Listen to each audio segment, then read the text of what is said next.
Hello, my name is Annie, and today is the day that the Lord has decided that I do my testimony. I'm a little nervous, I'm kind of camera shy, but I'm gonna go for it. So, I have my questions written here, and we'll start with the first one, which is, what was your life like before you met Jesus? It was ungrounded, it was godless.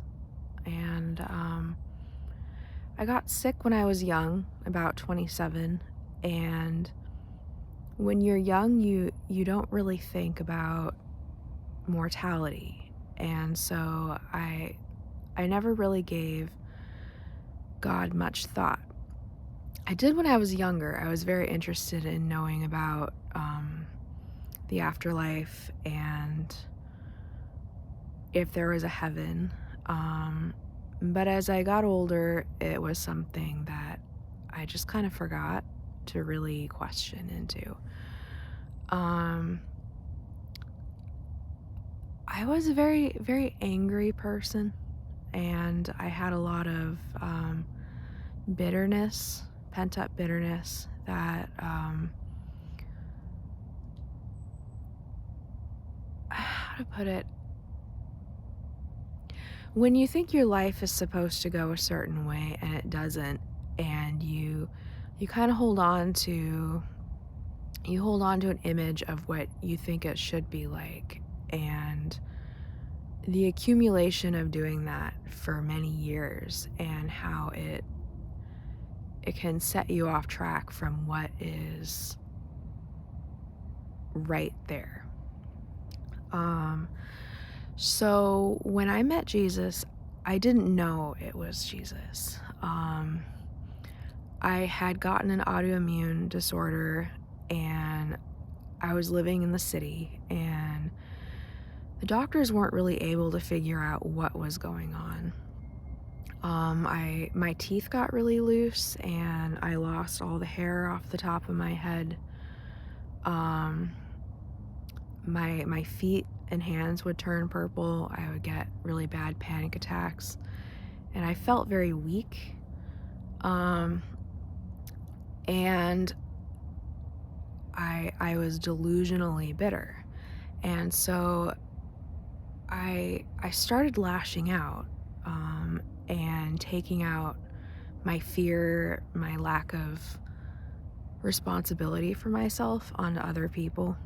And before I met God, that kind of came back at me, where I began to see the ramifications of that kind of like being reflected in my outer environment. And I got very, very intimidated, and started to do a lot of self-introspection. And when this happened, it was kind of, I guess you could call it like a mortification. I was mortified to see that how you treat others and how you view yourself can be reflected in your physical environment. I didn't know anything about spirituality. I thought maybe I was mentally ill. And so I wanted to find out, how do I fix my health problems, and how do I fix my sense of self that feels like it's kind of coming apart. So I did a lot of self-introspection for about 2 or 3 months. And I guess rather than kind of like wallowing in it, I kind of went above it and sort of inspected it like someone would, kind of take apart a watch with all of its little pieces and components and stuff. And I didn't feel emotionally attached to the problems that I was having so much as just trying to like make a straight path forward. Imagine like you do see something like a glimmer of hope at the very end, and you see all the obstacles that are in the way, and rather than grabbing onto the obstacle, you try to find out why that's there so that you can kind of like untangle that and set it aside to keep going on to the next step.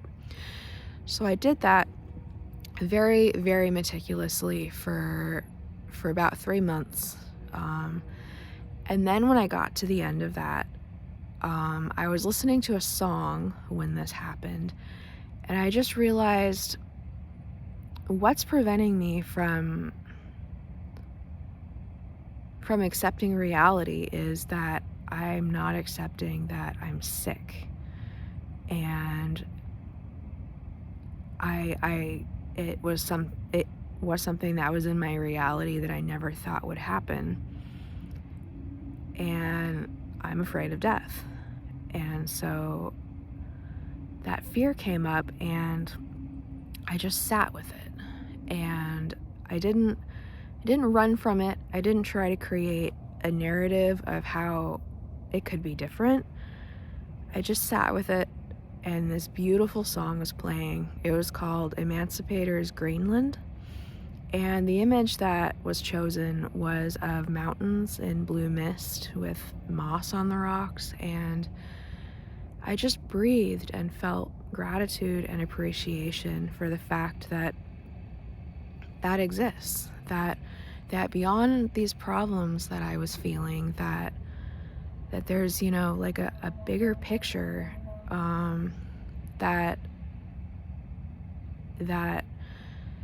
that creates something more than just being ill.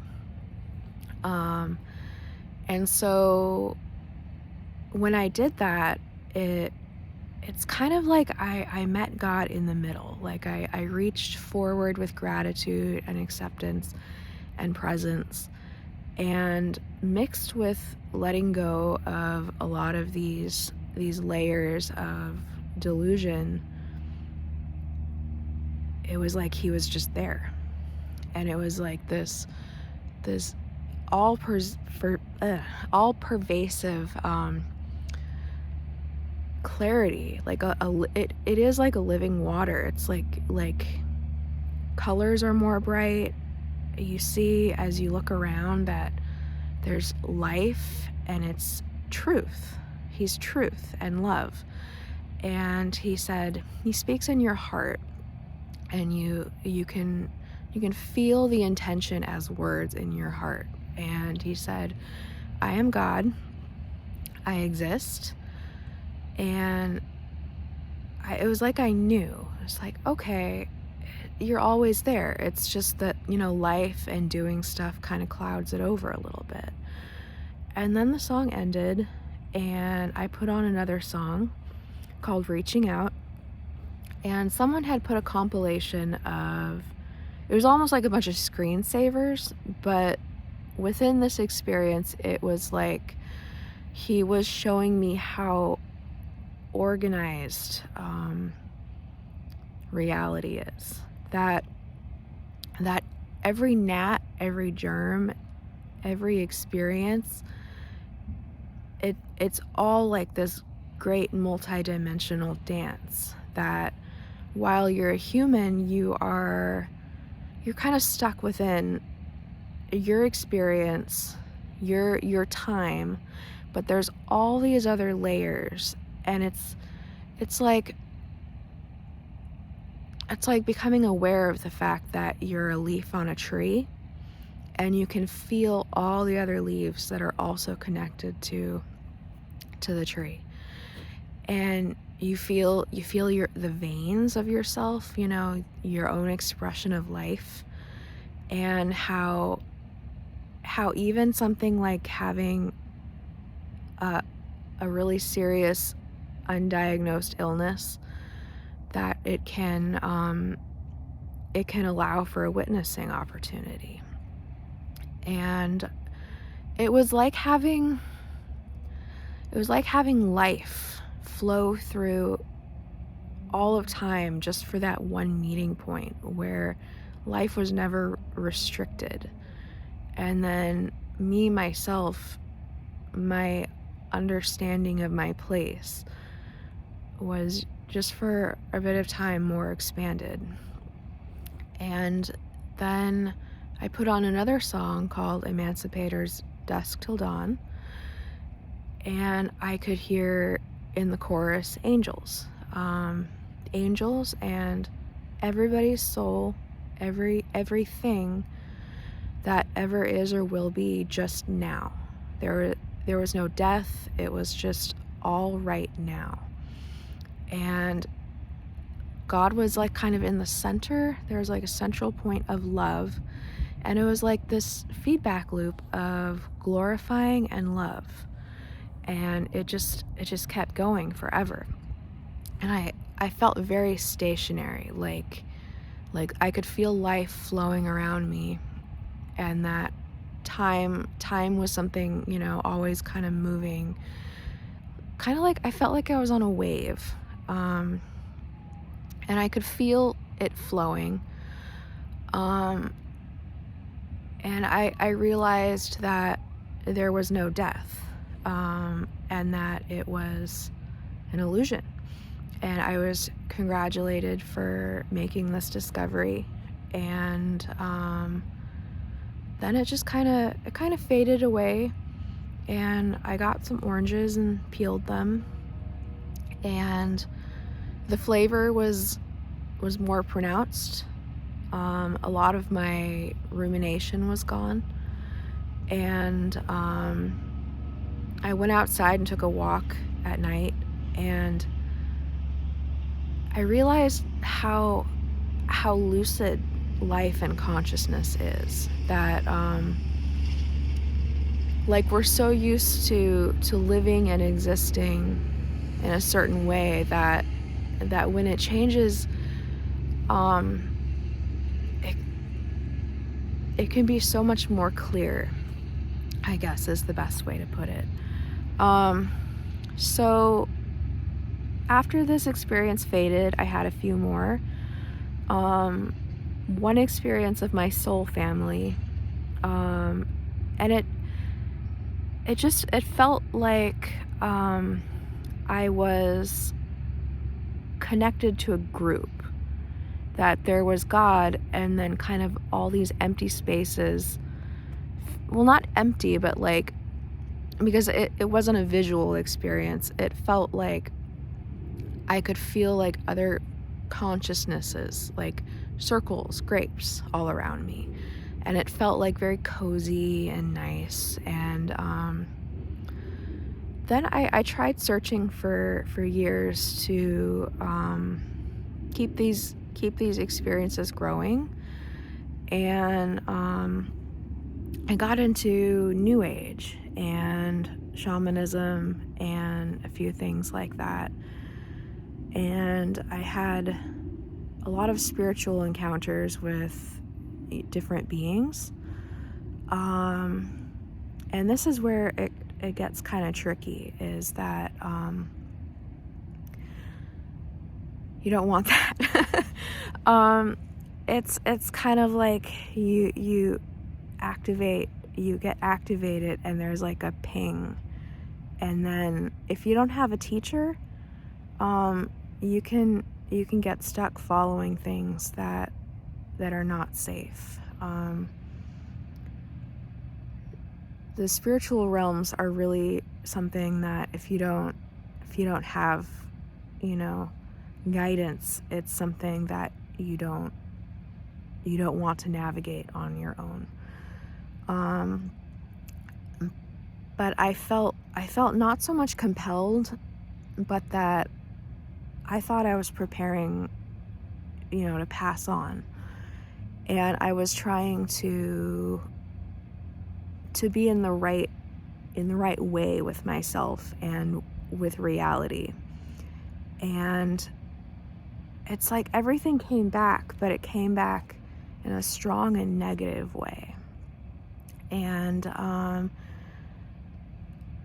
would reach this place where I could be outside of my selfishness and kind of like see the component of how when you aren't so self-focused that you can see the nuance of life moving a bit more clearly. But then like my ego would take a hit and I would just fall right back into where I was. And I would have like I guess I had an issue with imagining too much, and that really got me. So after I think maybe 5 years of struggling with this on my own, and following teachings that weren't meant for me, weren't meant for my path. Pardon. I reached the culmination where I had to go to the hospital, a mental hospital. And what happened is that I started seeing around my environment that due to how I was acting, that I felt like I was going to get shot in my home. And I was getting warning signs everywhere. And then I ran out of my home afraid. And lo and behold, someone followed me to the hospital and there was a gun threat. And so I was in that situation with like a negotiator for maybe 4 hours, and trying to deal with like spiritual realms opening up and not really being able to express that to the rest of the world, because a lot of these things that happen are labeled as mental illness, and I thought it was mental illness for the longest time. I found a Bible at the hospital and started to read it, and God started to lead me out of what I was in, and then I just forgot. It was like I thought, certainly there must be something going on with my brain. And so I just let it all go. I moved in with my family and started to do a bit better. And then I went off my medication. It was causing a lot of like weight gain and health problems and stuff. And a lot of the symptoms came back. And I also started to get ill again. I got a nasal infection that lasted for 3 months. And I just felt very depressed. Like I wasn't moving forward in life. I felt like I would be stuck, either gaining, a tremendous amount of weight on medication or having mental health problems. And I started getting involved yet again in New Age and, witchcraft type stuff. And again, it all got pretty weird. And with the nasal infection, instead of finding God this time, I found the culmination of negative actions. And I had to remove pretty much everything from my room. I had to let go of weed. I quit alcohol. I started reading my Bible every day. And it's just been, since then, a very straight and narrow process of being careful about television that I watch, certain music, going to church. I've made some friends. I've let go of rage. Bitterness is going away. I have a good enough relationship with God now that if I have a concern or a question, it's answered pretty quickly. Let's see, I have some more questions here. Let's see. So that was my conversion to Christianity, and it was a difficult one. So my life after I met Jesus was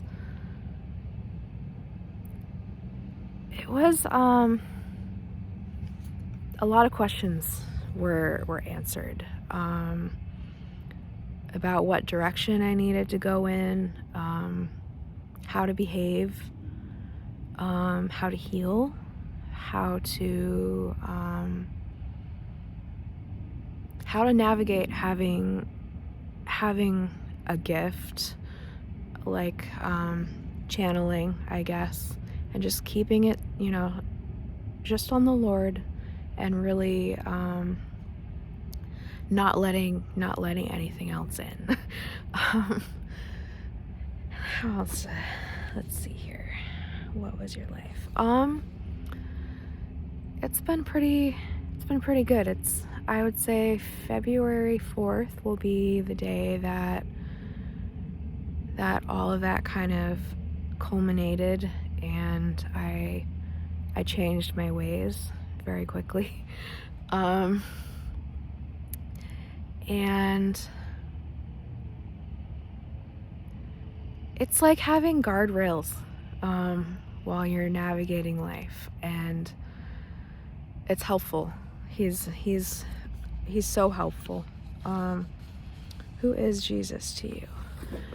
Jesus he's life. He's love. He's like a soul shepherd.